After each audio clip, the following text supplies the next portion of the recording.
جمعہ ہفتے کے 7 دنوں میں سے سب سے اہم دن بھی ہے اور سب سے افضل دن بھی ہے۔ اسی دن حضرت آدم علیہ السلام کی ولادت ہوئی۔ جمعے کا دن تھا جب آپ جنت سے زمین پر تشریف لائے۔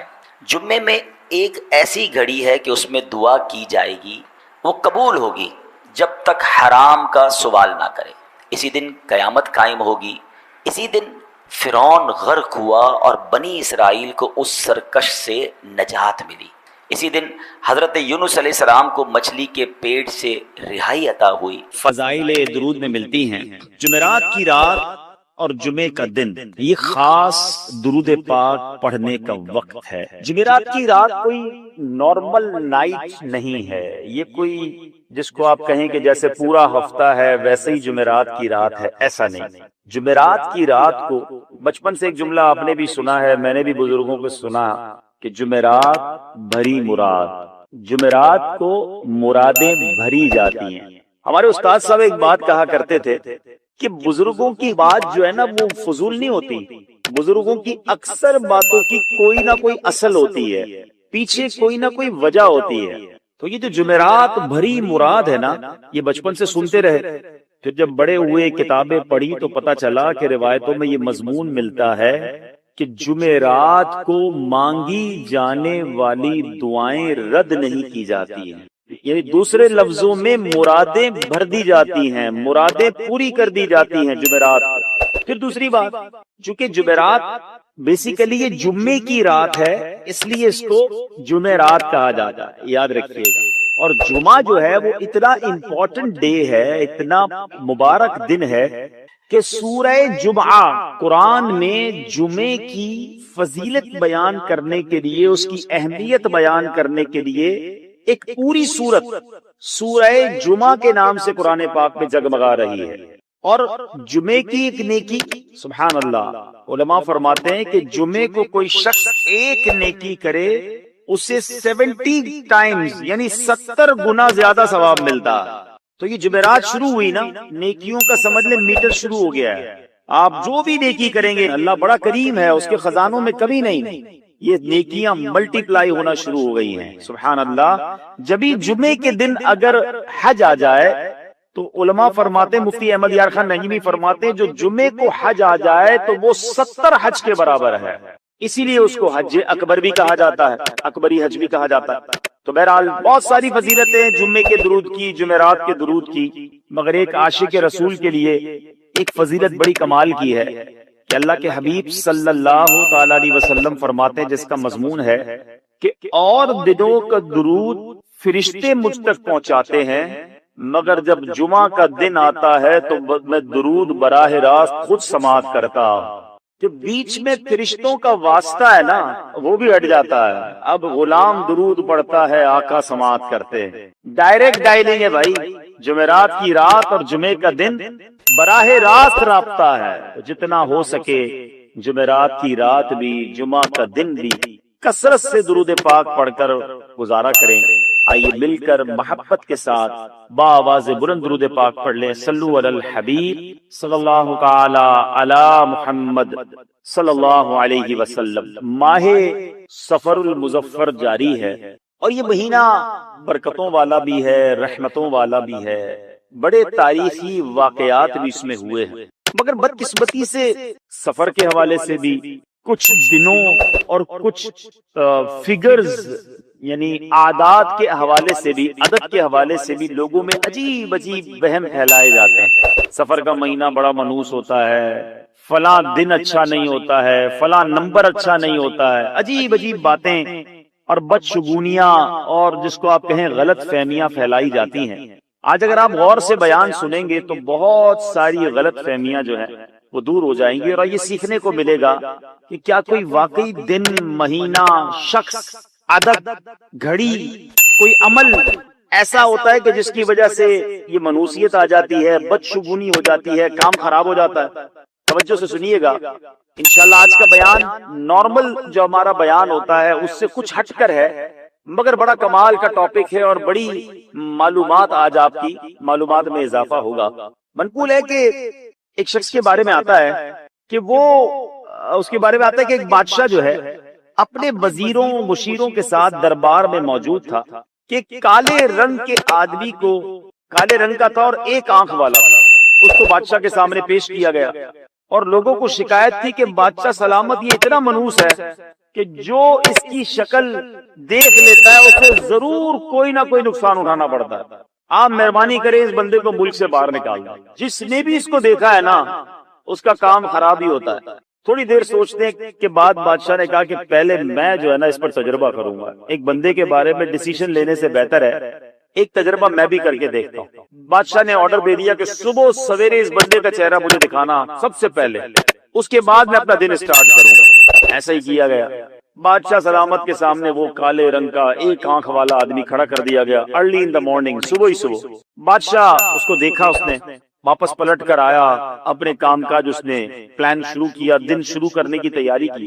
ابھی لباس تبدیل کر کے اس نے چپل میں پیر ہی ڈالا تھا کہ جوتے کے اندر ایک زہریلے بچھو نے بادشاہ کو ڈنک مار دیا۔ بادشاہ چیخا، خادم آئے، زہر کے اثر سے بادشاہ کا رنگ نیلا پڑ گیا، محل میں شور مچ گیا کہ بادشاہ سلامت کو بچھو نے کاٹ لیا۔ چند لمحوں کے بعد وزیر خاص بھی پہنچ گئے، ہاتھوں ہاتھ شاہی طبیب کو بلایا گیا، ڈاکٹر آئے، بڑی مہارت کے ساتھ علاج کیا۔ اب بادشاہ کی جان تو بچ گئی، بادشاہ سلامت کی جان تو بچ گئی، لیکن کئی دن بادشاہ بستر پر ہی پڑا رہا مریض ہونے کی حیثیت سے علالت کے ساتھ۔ اب طبیعت سمجھی تو بادشاہ نے جب طبیعت سنبھل گئی تو اسی ایک آنکھ والے بندے کو بلایا تاکہ اب اس کو سزا سنانی ہے۔ شکایت کرنے والوں کا کہنا ہے کہ اب اس کے منحوس ہونے کا تو بادشاہ سلامت خود بھی تجربہ کر چکے ہیں۔ وہ شخص رو رو کر رحم کی فریاد کرنے لگا کہ حضور مجھے وطن سے باہر نہ نکالیں۔ یہ دیکھ کر وزیر کو اس پر رحم آ گیا، بادشاہ سے بولنے کی اجازت لی اور کہنے لگا، بادشاہ سلامت آپ نے اس کی صورت دیکھی تو آپ کو بچھو نے کاٹ لیا، صبح آپ نے اس کی صورت دیکھی تو آپ کو بچھو نے کاٹ لیا، یہ منحوس ٹھہرا۔ لیکن بادشاہ سلامت ایک اور بات تو سوچئے نا کہ اس نے بھی تو صبح آپ ہی کا چہرہ دیکھا تھا نا، اور اس دن سے آج تک یہ بندہ قید میں پڑا ہے، تو ذرا غور کیجئے کہ پھر منحوس کس کو کہیں گے آپ؟ اگر اس نے آپ کا چہرہ دیکھا ہے، آپ نے اس کا چہرہ دیکھا ہے، تو اس نے بھی تو آپ ہی کا چہرہ دیکھا تھا، اور اس دن سے لے کر اب تک یہ قید میں پڑا ہوا ہے، ظلم ہو رہا ہے اس پر۔ اب بادشاہ سلامت جو ہے وہ لاجواب ہو گیا، عقل مند بھی تھا، اس نے اس بندے کو معاف کر دیا کہ آئندہ کسی نے اس کو منحوس کہا تو اس کو جناب اس منحوس کہنے والے کو سخت سزا دی جائے۔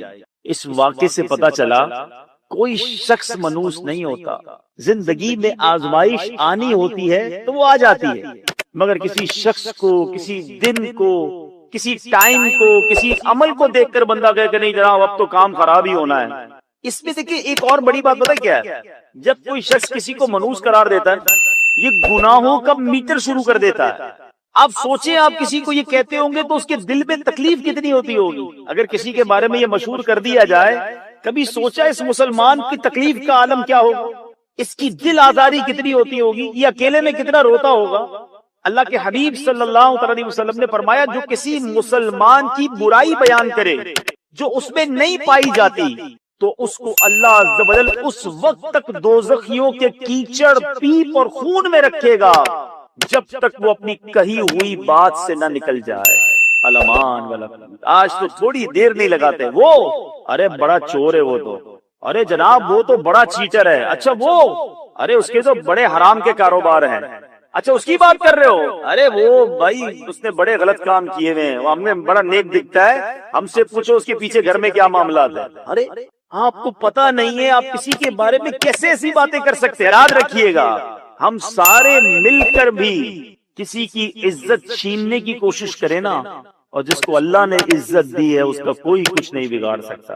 ساری دنیا مل کر کسی کی عزت بڑھانے کی کوشش کرے، اور اگر اللہ نے اس کے مقدر میں ذلت لکھی ہے تو کوئی اسے بچا نہیں سکتا۔ اللہ جسے چاہے عزت دے، جسے چاہے ذلت دے۔ ہم اور آپ کچھ بھی نہیں کر سکتے، مگر ہم اپنے نامہ اعمال میں لاکھوں کروڑوں گناہ شامل کر لیتے ہیں جب یہ لوگ ایک دوسرے کے خلاف میسج چلاتے ہیں، افواہیں پھیلاتے ہیں، بری باتیں کرتے ہیں۔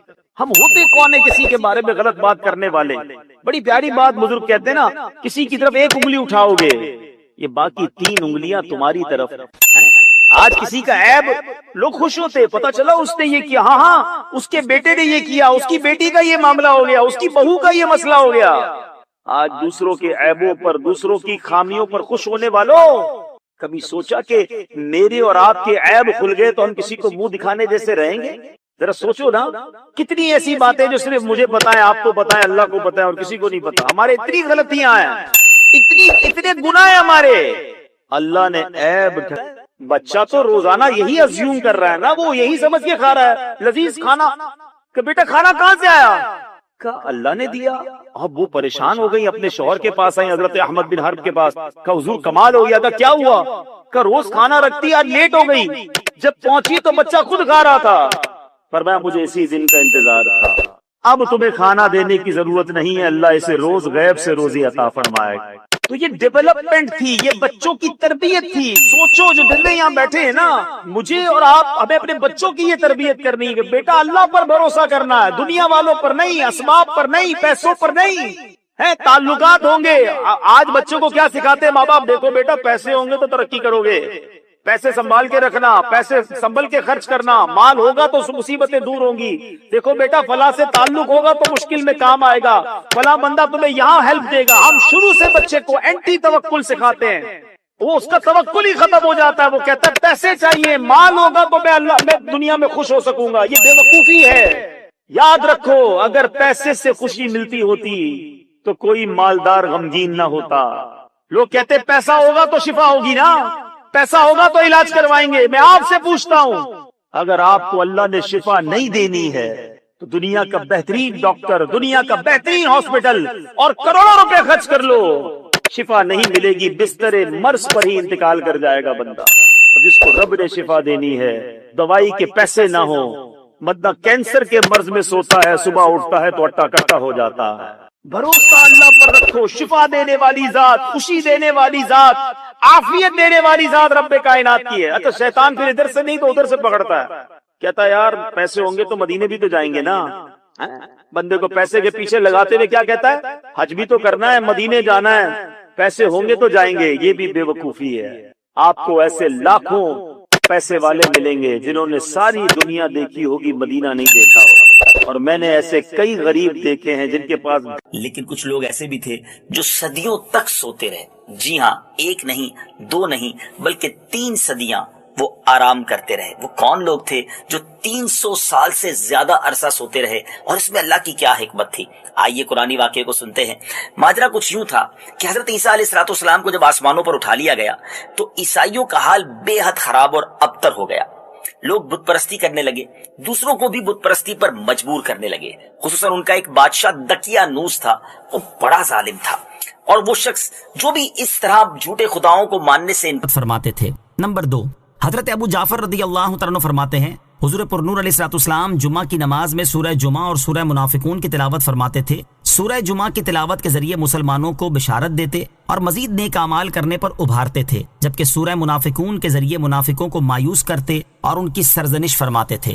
سورہ جمعہ کے مضامین، اس سورت کا مرکزی مضمون یہ ہے کہ اس میں نماز جمعہ کے احکام بیان فرمائے گئے ہیں، نیز اس سورت میں یہ مضامین بیان کیے گئے ہیں۔ نمبر 1، اس سورت کی ابتدا میں اللہ تعالیٰ کی تسبیح اور تقدیس بیان کی گئی اور نبی کریم علیہ السلام کی عظمت و شان اور ان کے اوصاف بیان فرمائے گئے۔ نمبر 2، یہ بتایا گیا کہ اللہ تعالیٰ کا اپنی مخلوق پر یہ بڑا فضل ہے کہ اس نے ان کی ہدایت کے لیے اپنے حبیب محمد مصطفیٰ صلی اللہ تعالیٰ علیہ وسلم کو مبعوث فرمایا۔ نمبر 3، تورات کے احکام پر عمل نہ کرنے کی وجہ سے یہودیوں کی مذمت کی گئی اور یہودیوں سے کہا گیا کہ اگر وہ اللہ تعالیٰ کے دوست ہیں تو ذرا موت کی تمنا کریں۔ نیز یہ بتایا گیا کہ وہ کبھی موت کی تمنا نہیں کریں گے اور یہودی جس موت سے بھاگتے ہیں وہ بہر صورت انہیں آ کر رہے گی۔ نمبر 4، سورت کے آخر میں نماز جمعہ کے احکام بیان فرمائے گئے ہیں۔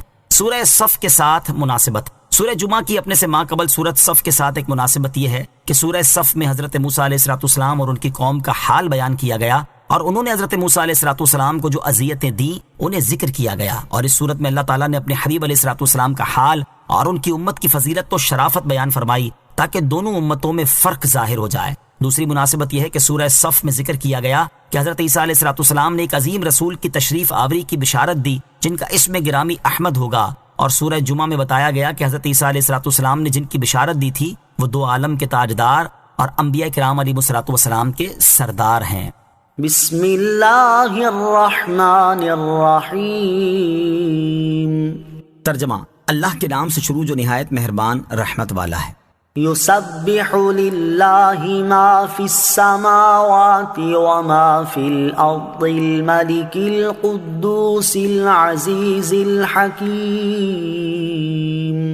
ترجمہ، جو کچھ آسمانوں میں ہے اور جو کچھ زمین میں ہے سب اس اللہ کی پاکی بیان کرتے ہیں جو بادشاہ، نہایت پاکی والا، بہت عزت والا، بڑا حکمت والا ہے۔ یسبح للہ، اللہ کی پاکی بیان کرتے ہیں، یعنی آسمانوں اور زمین میں موجود تمام چیزیں اس اللہ تعالیٰ کی ہر نقص و عیب سے پاکی بیان کرتی ہیں، جس کی شان یہ ہے کہ وہ حقیقی بادشاہ، انتہائی پاکی والا، عزت والا اور حکمت والا ہے۔ تسبیح کی 3 اقسام۔ تسبیح 3 طرح کی ہے۔ نمبر 1 خلقت کی تسبیح، وہ یہ ہے کہ ہر شے کی ذات اور اس کی پیدائش خالق و قدیر رب تعالیٰ کی قدرت، حکمت، اس کی وحدانیت اور ہر نقص و عیب سے پاک ہونے پر دلالت کرتی ہے۔ نمبر 2 معرفت کی تسبیح، وہ یہ ہے کہ اللہ تعالیٰ اپنے لطف و کرم سے مخلوق میں اپنی معرفت پیدا کر دے اور وہ اللہ تعالیٰ کی پاکی بیان کرے۔ نمبر 3 ضروری تسبیح، وہ یہ ہے کہ اللہ تعالیٰ ہر ایک جوہر پر اپنی تسبیح جاری فرماتا ہے اور معرفت کے بغیر ہی ہر جوہر یہ تسبیح کرتا ہے۔ هو الذي بعث في الأميين رسولا منهم يتلو عليهم آياته ويزكيهم ويعلمهم الكتاب والحكمة وإن كانوا من قبل لفي ضلال مبين۔ ترجمہ، وہی ہے جس نے ان پڑھوں میں انہی میں سے ایک رسول بھیجا جو ان کے سامنے اللہ کی آیت تلاوت فرماتا ہے اور انہیں پاک کرتا ہے اور انہیں کتاب اور حکمت کا علم عطا فرماتا ہے، اور بے شک وہ اس سے پہلے ضرور کھلی گمراہی میں تھے۔ هو الذی بعث فی الامیین رسولا منہم، وہی ہے جس نے ان پڑھوں میں انہی میں سے ایک رسول بھیجا۔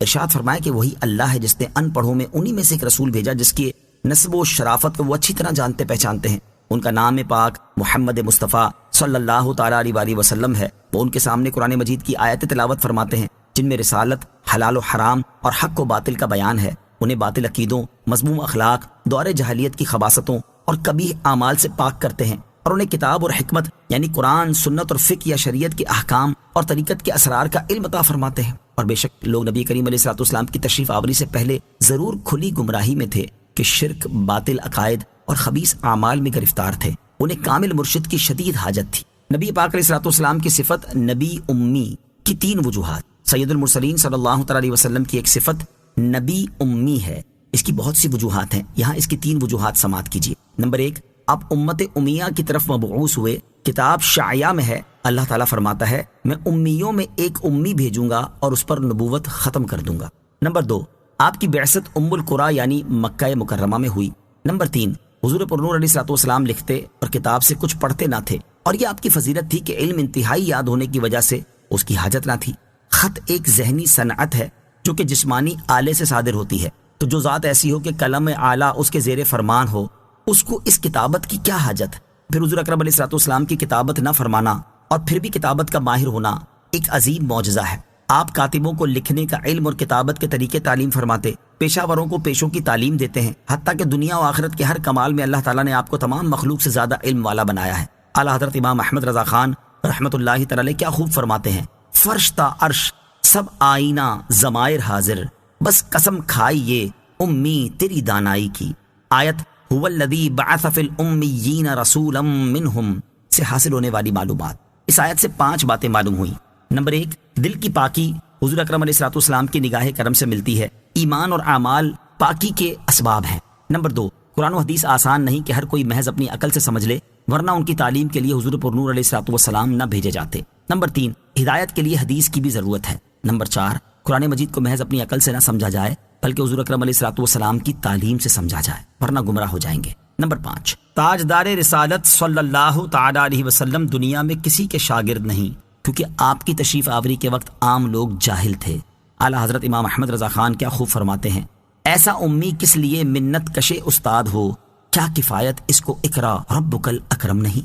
وآخرین منہم لما یلحقوا بہم وہو العزیز الحکیم ذالک فضل اللہ یؤتیہ من یشاء واللہ ذو الفضل العظیم۔